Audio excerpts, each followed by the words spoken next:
This is the daily briefing from Transport Topics for October 1st. I'm Esmeralda Leon.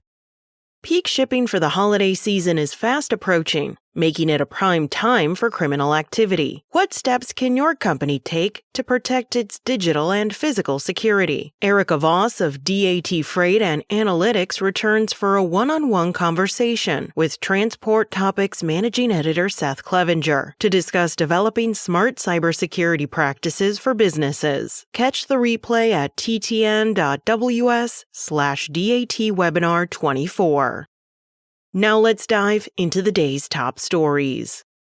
At close of business yesterday, East and Gulf Coast ports were preparing for one of the largest U.S. strikes in decades. After months of negotiations, labor talks between dock workers and employers had stalled, barring any unexpected Hail Mary deals that would make today the first for widespread port closures, leaving container cargo and auto shipments halted. Despite federal encouragement for negotiation, President Joe Biden has said he won't intervene in the dispute. The economic impact could reach up to $7.5 billion per week, with industries like manufacturing and retail facing significant disruptions.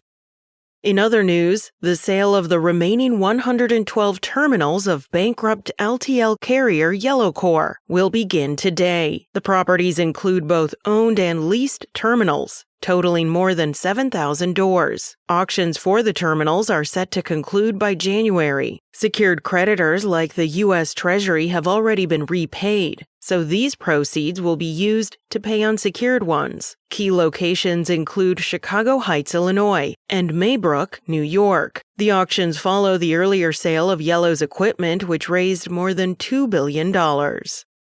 Yesterday, Federal Reserve Chair Jerome Powell suggested that additional interest rate cuts are likely as the central bank works toward a neutral rate of around 3%, lower than the current rate of 4.8%. Powell emphasized that the U.S. economy remains strong and that the Fed's goal is to maintain this stability without stimulating or slowing down growth. Economists expect at least 2 more quarter-point rate cuts by the end of the year, with decisions to be made at upcoming meetings in November and December. That's it for today. Remember, for all the latest trucking and transportation news, go to the experts at ttnews.com.